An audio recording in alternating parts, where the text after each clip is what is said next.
Quando eu comecei a frequentar a igreja evangélica, uma obreira conversando comigo, ela falou: toda dúvida que você tiver enquanto estiver lendo os evangelhos, você pode entrar em contato comigo, que eu vou tentar esclarecer da melhor forma possível.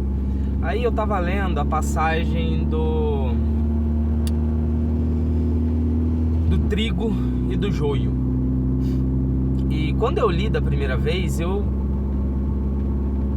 fiquei mal, porque eu pensei: será que existem seres humanos que são joio? E aí eu pensei: será que eu sou joio? Aí eu fiquei pensando: poxa, se alguém nasceu joio, não tem como virar trigo. Aí eu fui levar essa questão para ela. Ela não soube muito bem me explicar, mas eu levei comigo essa dúvida por algum tempo, até que eu entendi melhor o que essa passagem dizia e por que eu fiquei tão tocado com essa palavra, ao ponto de eu questionar se era eu o joio. Para quem não me conhece, eu sou o escritor JP, e no vídeo de hoje eu vou trazer essa passagem bíblica que fala que no momento do juízo final serão separados o joio e o trigo. Na verdade, a história completa o Senhor das Terras pediu para os seus servos semearem trigo no chão, na lavoura, lá na terra. Aí, durante a noite, veio o homem mau e jogou sementes ruins. E quando começou a brotar, eles viram que ali nas terras haviam trigo e havia joio. E para quem não sabe, trigo é a semente que dá pra gente consumir, né? Que vira alimento. E o joio é a semente que não deu certo, sabe? É o fruto que não deu fruto. É a planta que não deu fruto e não dá pra usar. Só serve pra ser queimado mesmo. Aí os servos perguntam pro Senhor: quer que a gente vá e retire o joio e corte o joio para ele não roubar a energia e o sustento da terra que deveria ir pro trigo? E o Senhor fala: não, deixa eles crescer do jeito que tá, que senão vai dar muito trabalho cortar o joio que tá crescendo aí. Então no final, quando tiver tudo já brotado, a gente corta tudo e separa o que é joio do que é trigo e joga todo o joio na fornalha, certo? Aí eu pensei que talvez eu pudesse ser joio. E por que eu pensei na época que eu podia ser joio? Porque havia maldade em mim. Eu pratiquei muita coisa ruim para mim e para os outros. Eu fiz muita gente sofrer ao longo da minha vida. E uma das pessoas que mais sofreu na minha mão foi a minha esposa, a mãe dos meus filhos. E na época que eu cometi todas as atrocidades que eu cometi contra ela, eu jurava de pé junto que eu não era o ruim da história. Eu era sempre o injustiçado, eu era o coitadinho, eu era a vítima, porque ela era a malvada. Então, alguma coisa tocou meu coração e eu sou tentado a acreditar que foi o Espírito Santo, para quem acredita nisso. E eu acredito. Então, tocado pelo Espírito, eu pude ver que realmente eu fui o vilão, eu fui o malvado. E ninguém quer ser o vilão da própria história. Todo mundo quer ser o protagonista, o mocinho.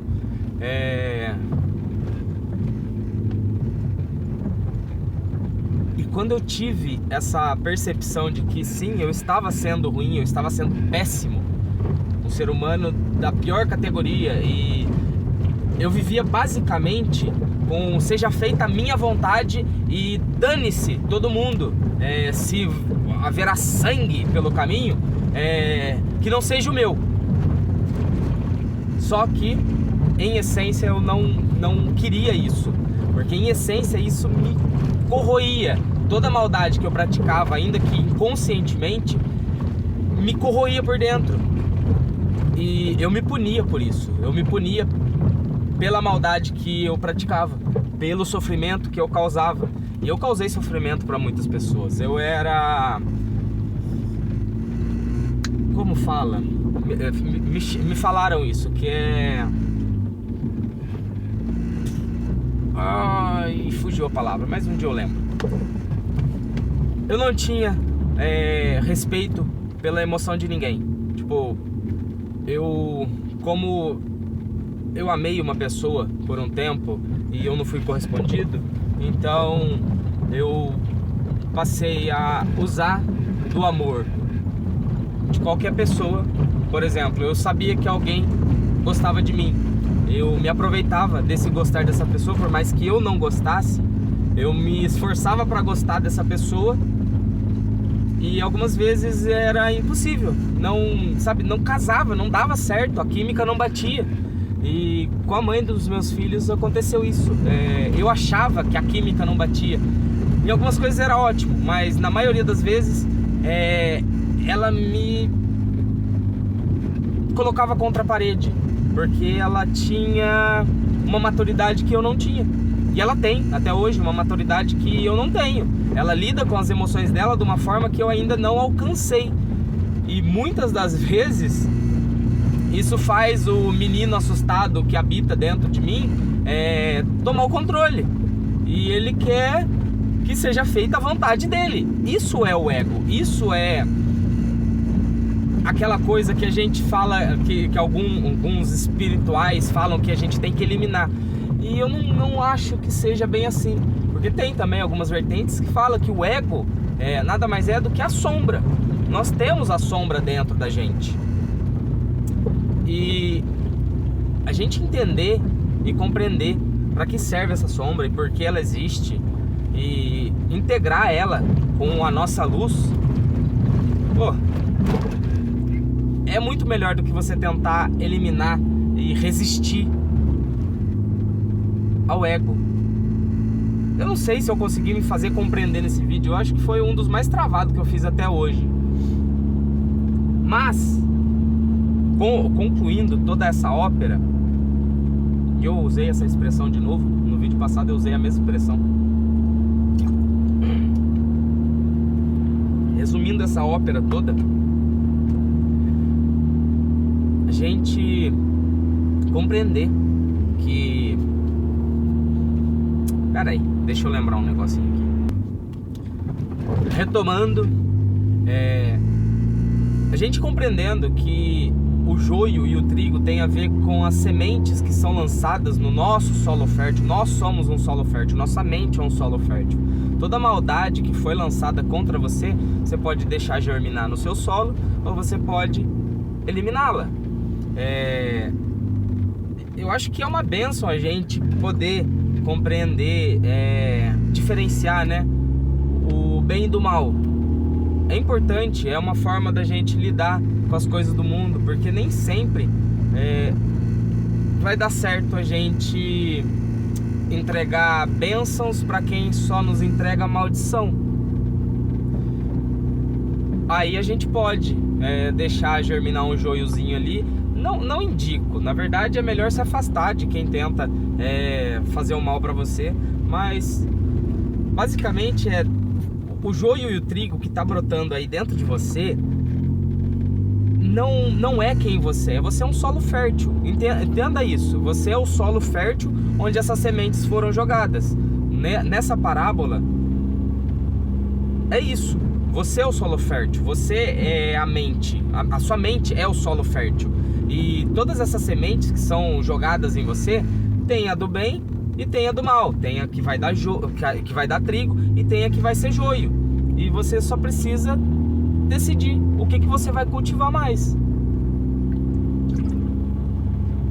Eu penso na nossa mente como um jardim. Pode pensar no jardim do Éden. E nesse jardim tem ervas daninhas, tem flores, tem árvores frutíferas, e você escolhe o que você vai cultivar. eu prefiro cultivar árvores frutíferas, porque o fruto é bom, é saboroso, é docinho e alimenta. Então é isso. Eu me perdi pra caramba, porque já tô no final do expediente, tô cansado, a cabeça já tá pesadinha. Enfim, se você curtiu, já deixa aquela curtida. Se você acha que nesse daqui eu fiquei completamente confuso, deixa nos comentários a parte que ficou mais confusa, que a gente pensa com mais carinho na resposta e eu consigo elucidar alguma dúvida que talvez tenha se instalado na sua cabeça. Compartilha, isso é importante, é muito importante. Eu acho que a maior parte das visualizações que eu tenho tido é graças ao compartilhamento de vocês. Então ajuda aí, quanto mais visualização, eu compreendo que o vídeo está chegando para mais pessoas e isso é um incentivo a mais para eu continuar gravando. Se bem que eu vou continuar gravando independente da quantidade de visualização. Então, enfim, mas ajuda aí. Às vezes você está ajudando uma pessoa e você nem sabe. Às vezes alguém do seu círculo social está achando que é joio e talvez esse vídeo vai conseguir elucidar ele e mostrar que ele não é joio nem trigo, ele é o solo onde essas coisas germinam. Eu vou ficando por aqui, se inscreve no canal, ativa o sininho e até mais.